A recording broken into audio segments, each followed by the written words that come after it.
কথাই বলেন 3,40,000 কয়জনে কামান মাসে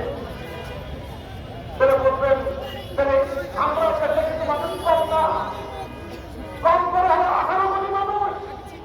18 কোটি মানুষের প্রত্যেকটা মানুষের মাথা কিন্তু আয় 3,40,000 টাকা করে হয়ে থাকে মাসে। তাহলে বাংলাদেশের মাসিক মোট আয় কত সেটা কল্পনা করতে পারেন? এবার দিয়ে দেখেন, পূরণ দিয়ে দেখেন, 18 লক্ষ দিয়ে 3,40,000 পূরণ দিয়ে দেখেন বাংলাদেশের প্রতি মাসে গড় আয় কোটা জাতির কত দাঁড়ায়। এত আয় কিভাবে হয়?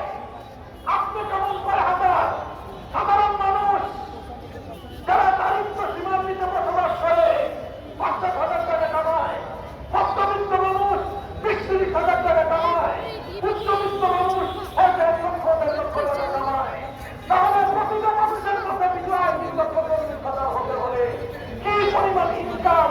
সেই ইনকাম লক্ষ লক্ষ মানুষ করে না, সেই ইনকাম করে 2 কোটি মানুষ।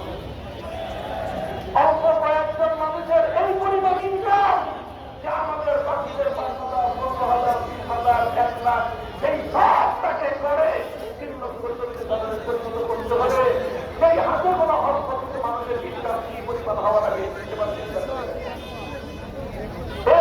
এর মাধ্যমে কি হয়?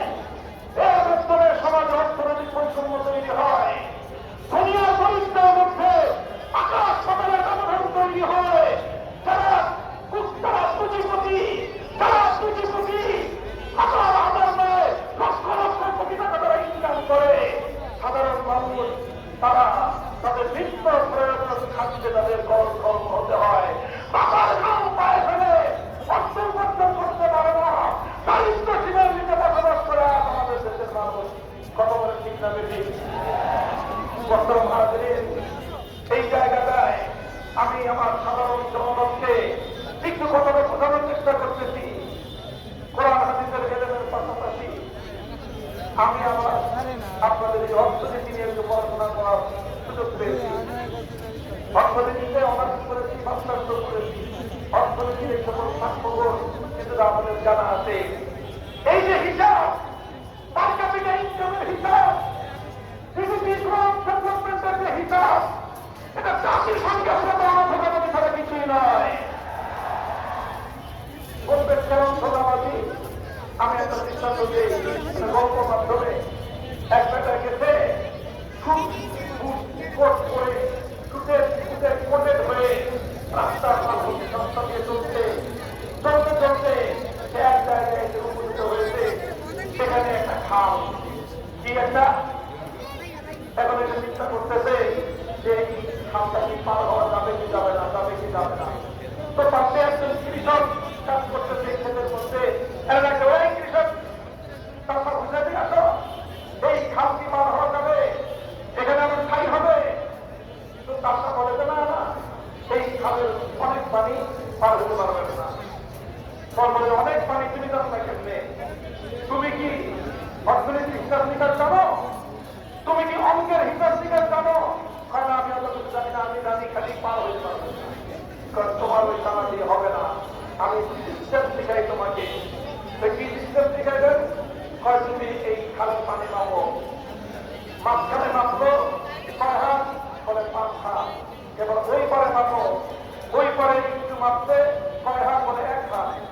এই পরে মাপো, মাপতে এই পরে 6 হাত, 1 হাত। এবার দেখো নিয়ম হলো 3 জায়গা থেকে তুমি স্যাম্পল নিত। এবার এই 3 স্যাম্পলকে যোগ দাও, 5 যোগ 1 যোগ 1 কত হলো? 7। এবার এই 7 কে 3 দিয়ে ভাগ দাও, গড় 7কে 3 দিয়ে ভাগ দেওয়ার পরে তারা একটু সহজ বেরিয়ে দেবে। তার মানে এই খালের মধ্যে গড় বাড়ছে 10 হাত। এখন সে তার নিজের পায়ের থেকে পাবে দেখেছে 10 হাত হাতে পর্যন্ত। জ্ঞান অর্জন করছি না, মূর্খতার অন্তরে বুঝে থাকছি। এই খালের মধ্যে 10 হাত পানি আছে গড়ে, সুতরাং খাল পানি দেওয়ার হতে পারি না। এখন বলেন অঙ্কের হিসাবের মান পেছে 10 হাত পানি গড় হিসাব বের করে যদি এবার খাল পানি দেওয়া শুরু করে, খালের মধ্যখানে গিয়ে এই বেটা পড়বে না বাঁচবে?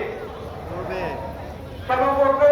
গড় পানি হাত, ভাই কয় পানি তোমার 2 হাত থাকো, পানি এত গড়ের হিসাব বুঝে না, খাবার মধ্যখানে 5 হাত পানিতে তোমার ঠাই হবে না, পানির মধ্যে ডুবে চুপ দেখে তোমাকে করুণ পরিণামের শিকার হওয়া লাগবে। আজ আমাদেরকে কল হিসাব শোনানো হয়, উন্নয়নের কাল গল্প শোনানো হয়, আমার দেশের সাধারণ মানুষকে 3,40,000 টাকা মাসিক করে ইনকামের হিসাব শোনানো হয়। এই 3,40,000 গড় হিসাব হয় সেটা জানেন। অর্থনীতিতে আমরা আরেকটা কথা বলেছি, এটা শুনলে আপনার সত্যান্বিত হয়ে যাবে। পুঁজিবাদী অর্থ ব্যবস্থা আছে, অর্থনীতি ইকোনমিক্স সাবজেক্ট আছে, সেখানে কেউ যদি চুরি করে টাকা